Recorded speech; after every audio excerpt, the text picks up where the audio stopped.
अस्सलाम वालेकुम स्टूडेंट्स, उम्मीद है आप लोग सब खैरियत से होंगे। Okay, I am going to start series of introduction to sociology. क्योंकि आप लोगों का ये सब्जेक्ट अपडेट हुआ है और बहुत से स्टूडेंट्स मुझे कह रहे थे कि इस सब्जेक्ट की आप वीडियोस बनाएं और हमें प्रिपरेशन करवाएं, तो मैं इसकी सीरीज़ स्टार्ट करने जा रही हूँ। और हमारा आज फर्स्ट लेक्चर है और फर्स्ट लेक्चर थोड़ा सा लेंथी है, तो हम इसको 2 पार्ट्स के अंदर कवर करेंगे। मेरी कोशिश होगी कि बहुत कम टाइम के अंदर मैक्सिमम कंसेप्ट और सिलेबस या आपके हैंड्स आउट का जो मटेरियल है उसको कवर करवाऊँ। तो फर्स्ट हम जो हैं वो एक लेक्चर को 2 वीडियोस के अंदर करेंगे और इसके बाद हम अगर लेक्चर कम होंगे तो हम एक वीडियो के अंदर इंशाल्लाह 2 लेक्चर करने की कोशिश भी करेंगे। हमारा आज का जो लेक्चर है वो है द ओरिजिन ऑफ सोशियोलॉजी, जिसमें हमारे पास जो सब हेडिंग्स हैं या सब टॉपिक्स आते हैं, इसमें हमारे पास आ जाता है meaning of sociology, scientific thinking versus tradition, Auguste Comte, Herbert Spencer, Karl Marx और इमाइल डुर्केम। ये इन सब के हमने देखने हैं कि इन्होंने क्या क्या किया सोशियोलॉजी की फ़ील्ड के अंदर। ये तमाम सोशियोलॉजिस्ट हैं जिन्होंने सोशियोलॉजी की फ़ील्ड के अंदर डिफरेंट तरीके से काम किया है। अच्छा, सबसे पहले हम मीनिंग ऑफ सोशियोलॉजी को देखते हैं। तो sociology is the systematic and scientific study of society, social structures and human behaviour. Sociology को जब हम देख रहे होते हैं तो इसके अंदर हम एक साइंटिफिक तरीके के ज़रिए से सोसाइटी को देखते हैं, सोशल नॉर्म्स को देखते हैं और ह्यूमन बिहेवियर को देखते हैं। ठीक है। अच्छा, सोशियोलॉजिस्ट करते क्या हैं? Sociologist examine how the social structure and institution come into being as well as the structure and institutional influence that affect our daily life behaviour and societal values. के सोशियोलॉजिस्ट इस चीज़ को एग्जामिन करते हैं कि सोशल स्ट्रक्चर्स किस तरह से बन रहे हैं, किस तरह से वो बनते हैं और उन स्ट्रक्चर्स का या उन चीज़ों का किस तरह से इन्फ्लुएंस होता है हमारी डेली लाइफ के अंदर और हमारे बिहेवियर और सोसाइटल वैल्यूज़ के अंदर। ठीक है। अच्छा, अगर मज़ीद हम इसको देखें तो हमारे पास एक सोशियोलॉजिस्ट थे जिनका नाम पीटर्स था। उन्होंने क्या कहा था कि sociology is not a practice but at attempt to understand. Sociology एक प्रैक्टिस नहीं है बल्कि ये एक अटैम्प्ट है जिसको हम अंडरस्टैंड करते हैं। ये कोई मतलब कि ऐसी चीज़ नहीं है जिस तरह से अगर हम साइकोलॉजी की बात करें तो उसकी थ्योरी को जो भी हम पढ़ते हैं उसको प्रैक्टिस करते हैं। तो ये सोशियोलॉजी के अंदर चीज़ें हो रही होती हैं, बस हम उनको अंडरस्टैंड करते हैं, एनालाइज करते हैं और देखते हैं कि किस तरह से चीज़ें ऑनगोइंग हो रही हैं हमारी सोसाइटी के अंदर। नेक्स्ट हम आते हैं साइंटिफिक थिंकिंग वर्सेस ट्रेडिशनल। आपको पता है कि पहले की जो चीज़ें थी या रवायती तरीके होते हैं उनको हम ट्रेडिशनल वे कहते हैं, और जब हम उन्हीं चीज़ों को एक साइंटिफिक तरीके से जस्टिफाई करना शुरू कर देते हैं जिसके अंदर हमारी सिस्टमेटिक ऑब्जर्वेशन आ जाती है, एम्पिरिकल डेटा को हम यूज़ करते हैं, तो इसका मतलब है कि अब हमारा तरीक़ाकार जो है वो साइंटिफिक होता जा रहा है, मोर लॉजिकल होता जा रहा है और हम चीज़ों को एविडेंस बेस पे जज कर रहे हैं या देख रहे हैं। ठीक है। अच्छा, नेक्स्ट है हमारे पास मेजर सोशियोलॉजिस्ट है और उनमें हमारे पास अगस्ट कॉम्ट है और ये हमारे पास हमने देखना है कि इनकी क्या क्या काम है। तो यहाँ पे देखें इन्होंने लिखा हुआ है कि according to Bloomberg, Auguste Comte has a science education while being raised as a Catholic nobleman. ठीक है। यहाँ पे इनके बारे में थोड़ा सा बताया हुआ है और फिर ये क्या है कि ये किस वजह से फेमस हैं। तो Comte is recognise for creating a positive philosophy for the study of humanity. इन्होंने पॉजिटिव फिलॉसफी के ऊपर बहुत ज़्यादा काम किया था। ठीक है। अच्छा, according to Comte, sociology should not consider observable evidence and approach its subject with the same objectivity and impartiality. मतलब इसके अंदर आप ये देखें कि आपकी जो है वो सिर्फ और सिर्फ ऑब्जर्वेशन नहीं होती बल्कि आप ऑब्जेक्टिवली भी देख ले होते हो और सब्जेक्टिव वे में भी चीज़ों को हर तरह से तमाम पर्सपेक्टिव्स के लिहाज से देख रहे होते हो। अब हम देखते हैं कि पॉजिटिविज्म क्या है। Auguste Comte is credited with being the first to advocate positive thinking, the application of the scientific method to the social context. ठीक है। पॉजिटिविज्म के अंदर हमारे पास पॉजिटिव साइकोलॉजी आ जाती है, मतलब पॉजिटिव वे में चीज़ों को देखना किस तरह से। अब यहाँ पे सोशियोलॉजी को डिफाइन किया हुआ है। तो Comte first use the term sociology to refer this novel area of research which he called the study of society. मतलब सोशियोलॉजी क्या है? स्टडी ऑफ सोसाइटी है, from the Greek logos study of and the Latin socius मतलब है companion. ठीक है। तो being with others, simple अगर हम इसको देखें। अच्छा, नेक्स्ट हमारे पास आ रहा है law of 3 stages. Law of 3 stages क्या है? अकॉर्डिंग टू कॉम्ट ये भी लॉ ऑफ 3 स्टेजेस की जो थ्योरी है है ये भी अगस्त कॉम ने ही एक्सप्लेन की थी। और उन्होंने क्या कहा था कि people held the religious belief that society is how God will is manifested from the beginning of human history until the end of European Middle Ages about 1350 CE।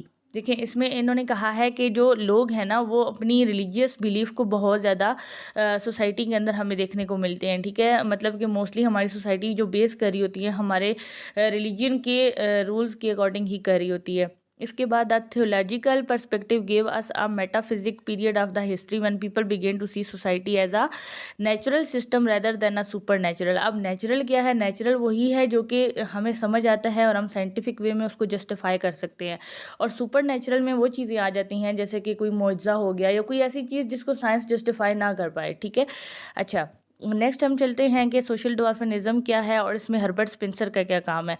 Herbert Spencer ने क्या किया था कि उन्होंने यहाँ पे देखिए उन्होंने बताया हुआ है, पहले तो उनकी बताया हुआ है कि वो इंग्लैंड में पैदा हुए, ठीक है। He frequently refer to as the second founder of sociology and is regarded as the British counterpart to Aristotle, ठीक है। ये आपका एमसीक्यूज बन सकता है कि फाउंडर ऑफ सोशियोलॉजी कौन थे सेकंड, तो आपने बताना है हर्बर्ट स्पेंसर, ठीक है। और he might be thought of as an original and independent thinker भी थे, ठीक है। The field of philosophy, biology, psychology, anthropology, sociology, जो कि ये तमाम फील्ड आपस में इंटरलिंक्ड है, इनके ऊपर इन्होंने काफ़ी इनकी कंट्रीब्यूशंस हैं। इनके जो मेजर वर्क हैं हमारे पास आ जाते हैं, सोशल स्टैटिक्स है, फर्स्ट प्रिंसिपल्स हैं, द स्टडी ऑफ सोशियोलॉजी है, और principle of sociology in 3 volumes हैं इसके, और मैन वर्सेस स्टेट, ठीक है। अच्छा, अब हमारे पास क्या है कि नेक्स्ट हमारे पास काम आता है स्पेंसर का एवोल्यूशनरी थ्योरी और सोशियोलॉजी। इसमें देखिए इन्होंने बताया हुआ है कि he asserted the that culture evolve naturally from more primitive to more sophisticated. मतलब कि पहले की जो चीज़ें थी, प्रिमिटिव का मतलब है जो कि पहले से रवायती तरीके चल रहे थे, उनको मज़ीद सोफिस्टिकेटेड किया, मतलब कि मज़ीद बेहतर बनाया, मज़ीद उनको हम कह सकते हैं कि उसको मॉडर्न बनाया, ठीक है। तो उनका काम ये था कि जो रवायती तरीक़ेकार थे उनको उन्होंने मज़ीद डिसेंट और सोफिस्टिकेटेड बनाया, ठीक है। अच्छा, अब Spencer refer to as the idea survival of fittest. आपने चार्ल्स डार्विन की बायो में पढ़ी होगी थ्योरी, ठीक है, सर्वाइवल ऑफ फिटेस्ट। तो उसने इसको सोशियोलॉजी को और इंसानों को सोसाइटी के अंदर उसने डील किया सर्वाइवल ऑफ फिटेस्ट की थ्योरी के साथ। तो इसीलिए हम जो हैं वो क्या करते हैं, स्पेंसर के काम को सोशियोलॉजी के कंटेक्स्ट में हम देखें तो हम इसे कहते हैं कि दिस इज़ सोशल डार्विनिज्म, ठीक है। सोसाइटी की चीज़ों को डार्विनिज्म की थ्योरी के साथ रिलेट कर दिया गया। अच्छा, नेक्स्ट हम देखते हैं कि एथिक्स और पॉलिटिक्स क्या है। एथिक्स आपको पता है जिसके अंदर मोरालिटी आ जाती है, हमारी ऐसे नॉर्म्स या वैल्यूज़ आ जाती हैं जिनको हम बहुत ज़्यादा कंसिडर करते हैं, वैल्यू देते हैं। पॉलिटिक्स आपको पता है कि इसमें हमारी सियासत आ जाती है, हमारी डिफरेंट किस्म्स की वो चीज़ें आ जाती हैं जो कि कुछ हिडन होती हैं, अनकवर होती हैं। तो अब ये देखें यहाँ पे Spencer argue that morality was formed by people, लोगों की तरफ से ही उसको इम्प्लीमेंट किया जाता है। हालांकि अगर हम अपने रिलीजियस वैल्यूज़ को देखें या अल्लाह पाक की तरफ से हमें जो है वो अच्छाई बुराई का बताया जाता है, लेकिन इट्स अप टू पीपल कि वो इसको किस तरह से लेके चल रहे हैं, ठीक है। Additionally he was against private altruism since he adherent to the idea that only the strongest would survive. मतलब कि आइडिया उनका यही है कि जो बंदा सही स्ट्रॉन्ग होगा हर तरह से, इमोशनली, साइकोलॉजिकली, मेंटली, तमाम फिजिकली, और इन तमाम पर्सपेक्टिव से होगा तो वही सोसाइटी के अंदर जो है वो सर्वाइव कर सकता है, ठीक है। अच्छा, अब हमारे पास नेक्स्ट क्या है, हमारे पास है जी कैपिटलिज्म। कार्ल मार्क्स का काम है। He was a political philosopher, ठीक है, इकोनॉमिस्ट थे जर्मनी के अंदर।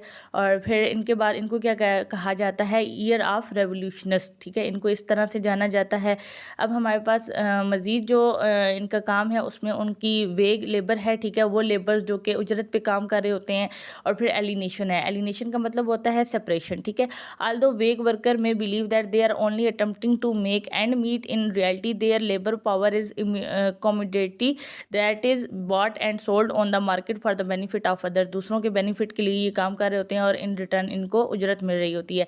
एलिनेशन में हमारे पास क्या आ जाता है, एलिनेशन है मतलब कि किसी चीज़ को डिसएसोसिएट कर देना या फिर सेपरेट कर देना, ठीक है। According to Marx, commercialisation of the labour culminates in the reduction of employees to commodities with exchange and use value, मतलब कि जब हम एक्सचेंज का काम कर रहे होते हैं कि हम उनको वो हमें प्रोडक्ट्स देते हैं और हम क्या करते हैं कि उन प्रोडक्ट्स के एवज़ पैसे लेते हैं, तो ये एक एक्सचेंज का भी सिस्टम होता है, ठीक है।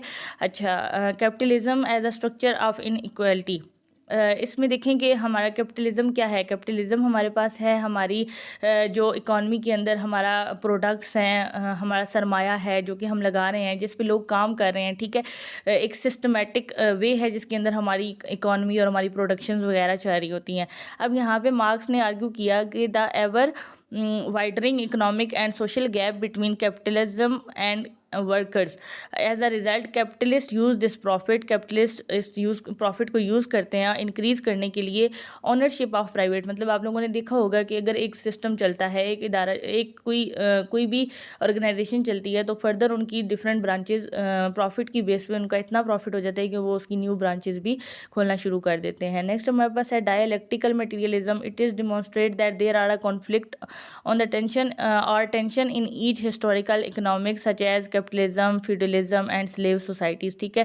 इनके दरमियान कन्फ्लिक्ट्स रहता है। और फिर हम इसको सिंप्लीफाई करने की कोशिश करूँ कि डायलेक्टिक वर्ड क्या है, तो ये ग्रीक का वर्ड है जो कि डायलिजन से निकला है और इसको हम कहते हैं कि टू आर्ग्यू, ठीक है, and was use by the philosopher की तरफ से यूज़ हुआ था। और इसको इसलिए हाईलाइट किया गया है कि हम जब आर्ग्यूमेंट करते हैं तो हम लॉजिकल जस्टिफिकेशंस की तरफ जा रहे होते हैं। तो हमारा आज का जो फर्स्ट लेक्चर है उसका पार्ट यहीं तक कवर होता है। ऑलमोस्ट आप लोगों के 4 पेजेस कवर हो चुके हैं, ये 7 पेजेस का है और नेक्स्ट जो 3 पेजेस हैं इंशाल्लाह हम नेक्स्ट वीडियोज़ के अंदर कवर करेंगे।